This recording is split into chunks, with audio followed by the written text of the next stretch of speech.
रावी में आज निचले दर्जे के सैलाब का खतरा। भारत ने दरिया रावी में पानी छोड़ दिया। पीडीएमए का हाई अलर्ट जारी। तर्जुमान का कहना है भारत ने 1,85,000 क्यूसेक पानी उज बैराज से दरिया रावी में छोड़ा है। दरिया चेनाब में भी पानी की सतह में मुसलसल इजाफा। दरिया रावी और चेनाब से मुंसलिक नालों में 48 घंटों में सैलाब का इम्कान। दरिया रावी में जसर के मुकाम पर दरमियाने दर्जे का सैलाब मुतवक्के। दरिया सतलुज में हेड साइफन के मुकाम पर पानी बुलंद होने लगा। डीजी खान के पहाड़ी इलाकों के नदीलानों में तुग़यानी का खदशा। महकमे मौसमियात की आज लाहौर, रावलपिंडी समेत पंजाब के मुख्तलिफ इलाकों में बारिश की पेशगोई।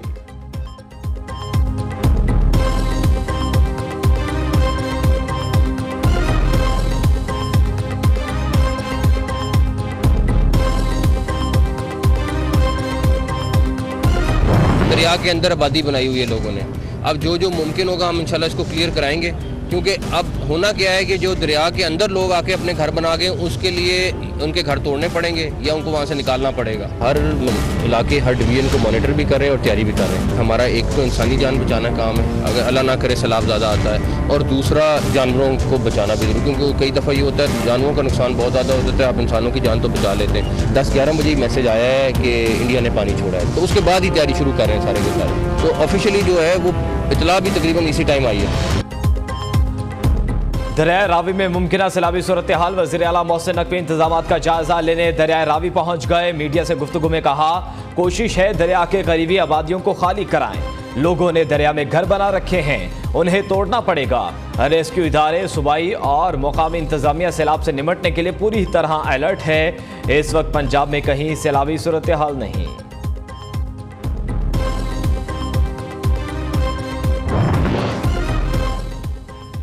भारत में तूफानी बारिशें। दारुल हुकूमत नई दिल्ली में बारिश का 40 साला रिकॉर्ड टूट गया। 24 घंटे से 154 मिलीमीटर बारिश रिकॉर्ड। शहर के कई हिस्से डूब गए। सड़कें, गलियां और तालाब मंजर पेश करने लगे। हिमाचल प्रदेश में पानी का राज। 7 अजला में रेड अलर्ट जारी। मुख्तलिफ हादसात में 2 फौजियों समेत 14 अफराद हलाक, 10 शहरी लापता। शुमाली इलाकों में दरख्त जड़ों से उखड़ गए। कई सड़कें टूट फूट का शिकार।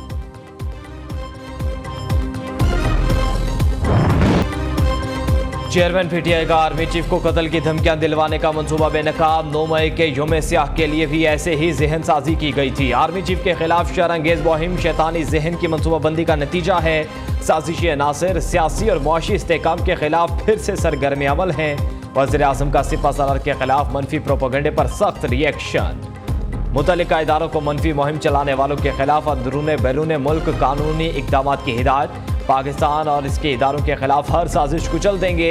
मायूस अनासिर को बुखलाहट में नया बहरान पैदा नहीं करने देंगे। शहबाज शरीफ का 9 मई के मंसूबा साज, सहूलतकार और हैंडलर्स को 2 टोक पैगाम।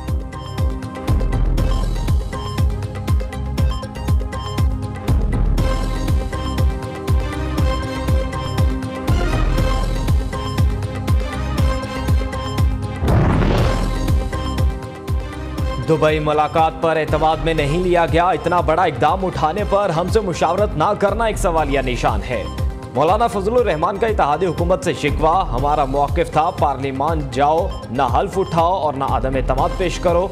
हम चाहते थे रोड पर आएँ और पीटीआई हुकूमत को मुस्ताफ़ी होने पर मजबूर करें। अदम एतमाद के बाद सरबराह तहरीक इंसाफ ने मज़मूनियत की फ़ज़ा बना दी। पेशावर में सहाफ़ियों से गैर रस्मी गुफ्तगू में सरबराह पीटीएम ने कहा वज़ीर आज़म ने वाज़े कर दिया मुद्दत पूरी होने पर हुकूमत छोड़ देंगे, इसके बाद इलेक्शन की तरफ जाना होगा।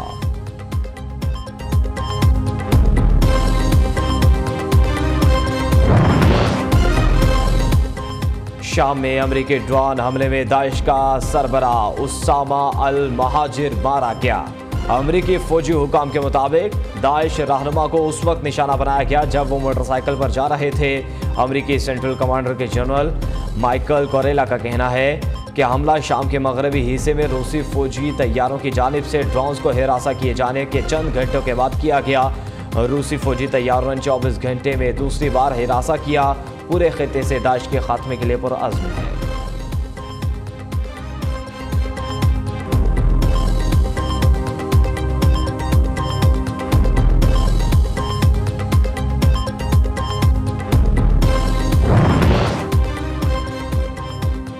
नेटो की रुकनीत चाहिए तो जंग खत्म करनी होगी। अमेरिकी सदर ने यूक्रेन के लिए अहम शर्त रख दी।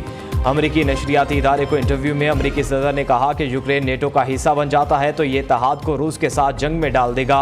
यूक्रेन अभी तक नेटो की रुकनीत के लिए तैयार नहीं। उम्मीद नहीं कि नेटो के सरबराही इजलास में यूक्रेन की रुकनीत के मामले पर इत्तफाक होगा। हम नेटो के हर इलाके के तहफ़्फ़ुज़ के लिए पुरअज़्म हैं।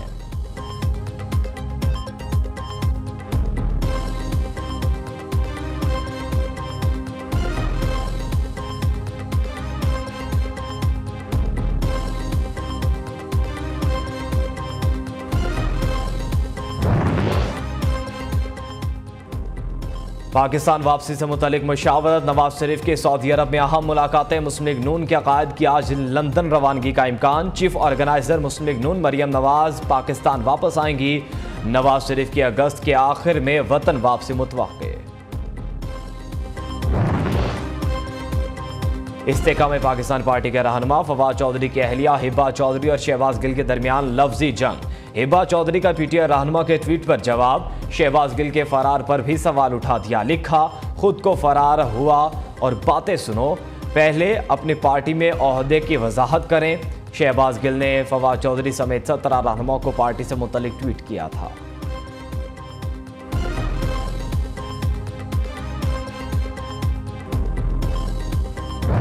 मेयर बन जाने से शहर का मालिक नहीं बन सकता, अवाम का नुमाइंदा नहीं है। एमक्यूएम ने 2015 में अकेला जितनी वोट लिए थे उसका आधे वोट से सब में तकसीम हुए जनाब अली। 5% के मैंडेट से शहर का मालिक नहीं बन सकता।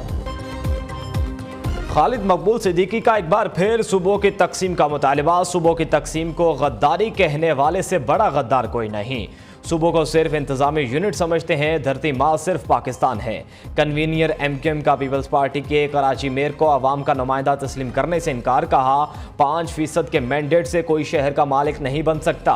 किसी के साथ मुकमकाव करके मेयर तो हमारा भी बन जाता है।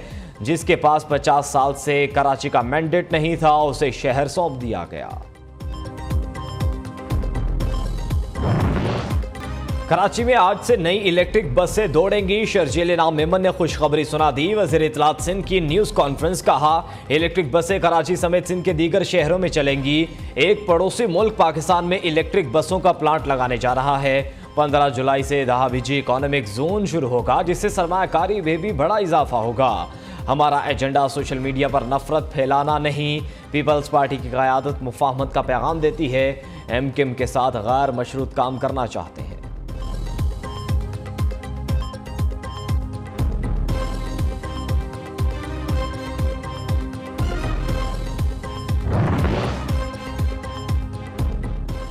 कर्जों से मईशत चलाने पर पीडीएम, पीपल्स पार्टी और पीटीआई में इत्तफाक है। सूदी निज़ाम जारी रखने पर हुक्मरान जमातें एक पेज पर हैं। अमीर जमात इस्लामी सिराजुल हक कहते हैं, इत्तेहादी हुकूमत 15 माह में एक वादा भी पूरा नहीं कर सकी। मुल्क में करप्शन, महंगाई, बेरोजगारी का तूफान जारी है। हुक्मरानों ने आइंदा नस्लों पर भी कर्जों को हिमालिया दिला दिया है।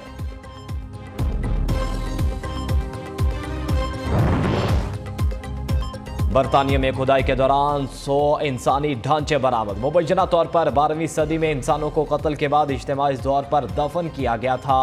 सेंट मैरिज के तामीर से पहले भी इस इलाके में ईसाई इबादी मौजूद थी।